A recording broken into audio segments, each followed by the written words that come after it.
we tried to make bands at school dances happen, and we played a birthday party, and then, promptly broke up.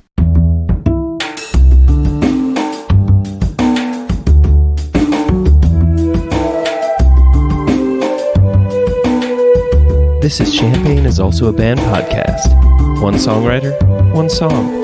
I'm Sven, your host for a journey into the music of Champaign-Urbana. Recorded in the Blue Box studio with a songwriter from the Champaign-Urbana music scene, past or present. Champagne is Also a Band podcast is proud to be a part of the Champagne Showers Podcast Network.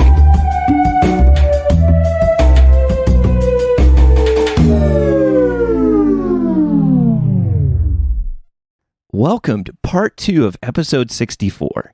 Sometimes I have some interviews that go on a little bit long, or they don't necessarily fit with the line of the podcast, but sometimes some cool things are said, and I just thought Luke has said some pretty cool things, and you, the listener, deserve to experience those extra conversations that we have. And so, without further ado, let's hear those parts. So our first part is I'm talking with Luke, and so the first part is I'm sitting down with Luke to go over a few things. I'm listing off some of the bands, and so he gives a little bit of a background to the bands that he was in that I list. One of the things I meant to ask, Yarn, the Fratics, I really should not have been so comprehensive when I can take out anything. No. I don't mean in, it's just funny hearing that name out loud. Like, Yarn was literally the band that my friends and I started when we're 13 years old, after I had gotten my first drum set and had been playing for conservatively 6 months. Okay. And it was gotcha. And it was Yarn with an anarchy symbol for an A. And it was the most 1996 shit that you could ever have. It was just a bunch of kids that loved Soundgarden and Silverchair and Nirvana trying to play like that. Yeah, I get that. So it was awful. So it's Exhale, Look Down, Mm-hmm. Mitten, Take Care, Anna Karenina, Anna Karenina, Withershins, Bookmeal, Birthmark. Do you want to include that or no? I don't know if I should I? It's weird. It's just, it was one tour, and I was just kind of more than hired. I mean, Nate and I are friends, but he was like, I need a percussionist for this tour, because he writes and records everything himself. Oh, I see. So okay. he needs people to play his songs live. So it's one of those. It's not even technically a collaboration, because I'm just playing what's on the page and the stuff that, he literally wrote out and I learned, Gotcha. So, I mean, I included it just because it was it was an important moment. Okay. In touring history, but. And a little bit later, it came up again. Based on the list that I just rolled out, I mean, you've been around the block musically, and we talked about this earlier. I'm not super sure I should have included my middle school band or my high school band, but you asked me for all the bands, and it goes back 24 years of bands. So nice. There you go. You get Yarn with an anarchy symbol for an A. We played a school dance in 8th grade. Oh my gosh. And we played a birthday party. We did the whole round of young bands that don't know what they're doing gigs, which almost like a John Hughes movie or something of we tried to make bands at school dances happen. And we played a birthday party. Nice. And then, promptly broke up. And here's a little extra on the improvisational qualities that Luke wanted to impart with heads up. Speak for the other guys, but the way I've always approached it is conceptual. So these are the things that I want to hear, and I don't know how to get those things. So you have to work on, but it starts with the concept, and then you build from there. Right. So, but there's a point where if you want to do it this way, like you train how to play things the quote unquote right way or whatever, and how to build a song. It's like, oh, you do this, and this. Or you stop, you just free it. You have all the skill sets. And that's the thing, like a lot of great noise musicians, a lot of great improv musicians learned how to do it the standard way. And then they disconnected, they deconstructed, they separated their logical brain from their just impulses. And so they have the skill. And then if you stop thinking about it, you can just like you tap into something that isn't like more real, but it taps into something more, almost more honest. And that's why I like stream of consciousness writing at times just to get ideas going. But I also like super structured stuff. So I come from like a very almost mathy, technical, musical background. But then also was in like marathon, which was the exact opposite of that. It was a lot of it was improvised. And we played shows where there's 14 people on stage, and for some of that set, we had no idea what we were gonna do. Or like there would just be the three of us in a basement, and we're like, "Fuck it, let's just play." And like some of it was absolutely terrible, like unlistenable dreck. Some friends of mine would be like, that was the best show, and like I would leave that basement, like Karthik would be there and he would be like, that was fucking great, man. And that's not how Karthik talks. No, I know. Right. But he would be like, that was great. And I was like, the whole time I was like, I never really felt it. I never really got there. I was too in my head or something. Yeah. And then there are other times where he was like, no, really, that actually was great. And it's the times where it was less in my head. But that's improv, and I love that. I think improvisational writing is such a perfect expression. Anyone can do it. I had this great 8th grade English teacher that had us free write every Friday for 15 minutes and graded us positively on just writing. I also had a massive crush on her. She introduced me to a bunch of novels. I was a bookie kid. Yeah.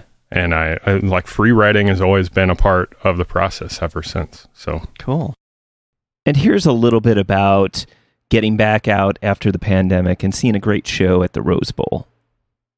I ran into a friend at the at like a Rose Bowl, like Merry Travelers and Tractor Kings show. That was the first show I've seen since quarantine in real life. I like hearing live music, hearing loud drums and guitars. And I mean, it's more that Americana tip. I'm really looking forward to the moment of like insane fuck you punk or like stoner like amplifier worship stuff, because I'm just gonna lose my goddamn mind. But like just hearing like live songs and all of the stuff that comes with live performance of like, oh, things kind of go wrong, things are weird, there's a lot of communication, there's magic that happens there. Like, but being in the crowd, we're all just trying to navigate it. I'm trying to be as casual as possible. Like, while also, like, I saw a friend, and some friends are like more comfortable with the hugs, and we hugged for too long, like, and then I ran into another buddy that just gave me the elbow bump, and I was like, that's where you're at. That's fine. Like, it's everyone has to react. Well, you don't have to do shit, but everyone that wants to is going to reacclimate in their own way and at their own pace, and you shouldn't be forced to do stuff you don't want to do. Right. But there is that moment where you're like, your heart starts to go a little bit. You start to breathe a little more shallow, and you get quiet. I was super quiet at that Rose Bowl show. And as you can fucking tell from this interview, I am not quiet.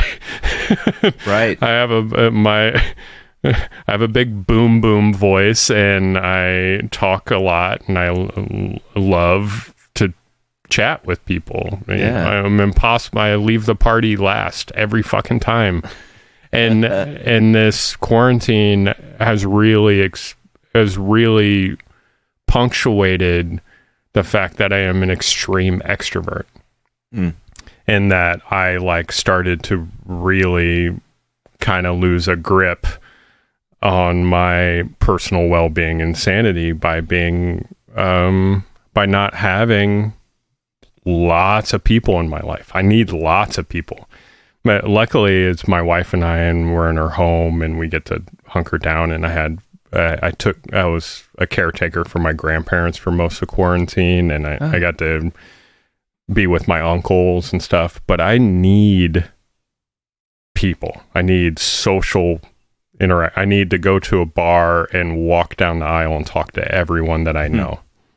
Like, it's a big part of my personal happiness. So to see this starting to come back is just, I mean, I feel elated. But I was weirdly quiet at that show because I was just like soaking it all in. It's like this live music. I just want to hear every note.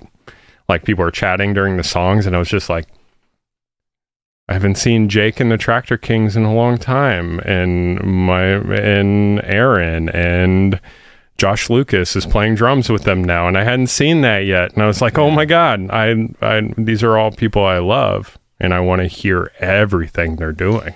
Yeah. Yeah. And now the dangers of being a tall person at a basement show. And then we talk about COVID. There's like the amount of times I've hit my head on beams for the longest time. Excuse me. Shit. Yeah. Fucking Coors Light burps. For the longest time, I've played a million basement shows, but for the longest time, those were the practice spaces that had offered. It was one basement to another basement to another basement. Yeah. And the amount of times I've hit the top of my head on low beams and ducts and light bulbs. I shattered a light bulb once with my head at the Green Street house. Like, seriously stood up weird and like where I was, and like smashed a lit light bulb on the top of my head, and it cut the top of it drew blood. It was scary as fuck. You know, if you've ever busted a light, it just pops. But also I fucking grew up playing in basement shows, so it's like would play shows back in the day where like climbing the walls, and there's like inches of standing water in those shows, and like just total ape shit where we like put amps on crates so we wouldn't be electrocuted, and still the show it goes on, you know. Like my tolerance for that stuff, because of aging and because of like having done it so much, my tolerance has gone down. Right. But I'm still in love with a basement show. Right. Yeah. No, I agree. Like, I can't fit in as many as I would like to, and hopefully those come back. Yeah. But no, so I mean, I guess as we progress through what I would like to think of as kind of the tail end of the pandemic, of course, you know, fingers crossed on all that, but only if enough percentage of the people get vaccinations, we can have our PSA moment here. Yes, absolutely. In order to prevent variations, we need people to the majority, and it looks like even in our community, it's only like 33% that have gotten vaccinated, and time slots for vaccines are going empty. Like, that means that people are actively not getting it. So our PSA for Champaign County, true, because this is the county we live in. Is this Champaign County? Yep. Yeah. Okay. It's on the very, very corner. Like, Pyatt and Mullen are in Douglas. So, like, So it's our job to be like, no, seriously, it's your duty. I know it's your choice, but also like, let me encourage you. This only works. Vaccinations only work if the majority. Polio would still be around if these kind of numbers were being put up. Like, people would still be suffering from polio. So it's like, do it. I mean, and there's all these ideas that, and I'm actually for them. I believe more in incentivizing things than punishing. Right. Punishments, for people like myself, punishments actually don't work. Like, there's a certain personality type that, like, the threat of punishment is actually, like, pushes people into being like, no, fuck you, I do what I want. Yep. I get that. I've always had that personality. Ultimately, like, but incentivizing, I give everyone $50. Like, it doesn't, like, money isn't real. Just give people $50 for getting a vaccination. Like, I mean, we can advertise, we can talk like this about it and be like, hey, fucking do this, like, do it because it's for the greater good. Or I can be like, I've got $50 for every person that gets a vaccine, shows me their vaccine card. And then I'm not saying this for real. I know. I was like, okay, everybody go to Luke. I do not have $50 to give you. And now find out what happens when Luke gets some iced coffee in him. Like, inflation happens, and now I'm going, God damn it. I'm sorry, Sven. This has nothing to do with music. Old man shouts at cloud. Oh my God. My buddy John, a local musician, John McNally, Two-Legged Zoo. We worked together at the co-op in Urbana for a long time. And poor John. We worked almost every shift together for a long time, and we're friends. Yeah. But I know there are times where he didn't want to be my friend. But like, in a loving way, in a old man screams at clouds way, because I would just get like, I would drink these like incredible iced coffees, and then just rant. He said at one point he actually had a tally of when the first rant was going to happen in our shift. So we start our shift at like 9 or 10. And usually by about 11:30, the coffee just pours, just is pumping through the veins, and we're cooking in the kitchen. And it would just be like whatever subject it is. And then it's like a half an hour of this. Yeah. and it's fun, but I also, like, earlier in the podcast, I acknowledged that that's not particularly kind either. And how about a shout out? And how about a reference to Stripes? And how about a reference to Stripes? A shout out to Josh, and talking about how insufferable Bill Murray is.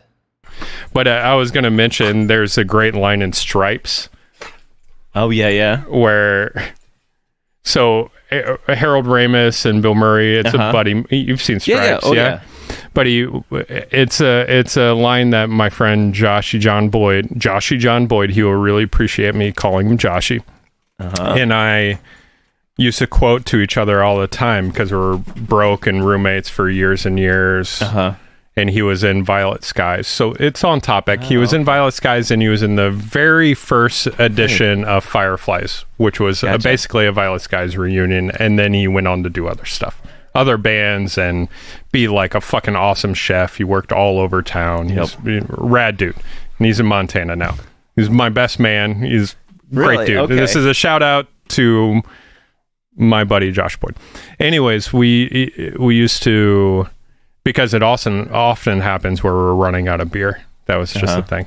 So you'd come in and be like, hey, can I have a beer? And Bill Murray's character is like, it's my last one. And it's like, we'll split it. Right. Which is such a funny line. Just like two adult men being like, let's split a beer. It's our last one. Yes. It's also really snarky. That's like, I just remember him playing basketball in his apartment. I'm like, the people below him have been like, the fuck, he's playing basketball. Oh, Bill Murray. I think Bill Murray in real life, and at that time especially, it was probably super insufferable. But one of those so insanely charming. All the stories I've heard, I'm a comedy nut. Like, I really absorb a lot of comedy. I've already referenced several. But I think he's like probably one of the most insufferable people, but also the most charming people. And if you are that level of charming, people put up with almost anything. Like truly, like he you know, right? Yeah. He apparently borrowed Lorne Michaels, quote unquote, borrowed Lorne Michaels' car to go to the set of Caddyshack, but he didn't tell him that that's why he was borrowing his car. So they're living in New York, and he was like, "Hey, Lorne, I need a car to run some errands or whatever." And then he drove it to Florida to shoot Caddyshack. Nice. I mean, if your friend did that, you'd be like, "What the fuck, dude? Like, you can't." That's just before that you stole my car. Yeah. But if you're Bill Murray, I mean, Bill Murray can steal my house if he wants. Right. You know? Right.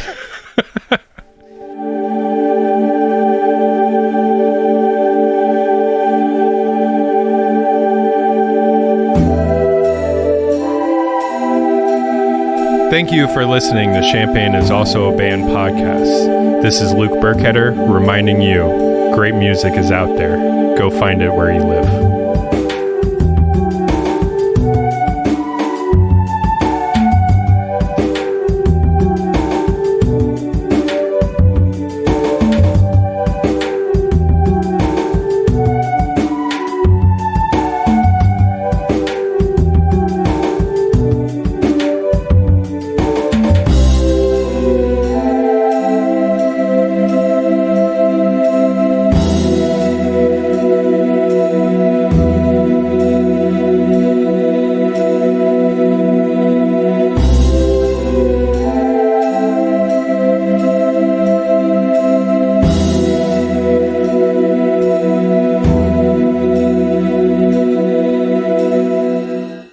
That's a wrap. You almost have an NPR voice. It's so good.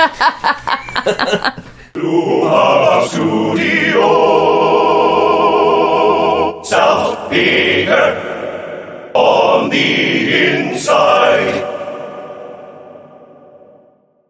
I have written a short screenplay for the Travis Wainhurt Christmas special that Joanna and I filmed ourselves with our phones. Okay. Are you familiar with the Travis Wayne Christmas special?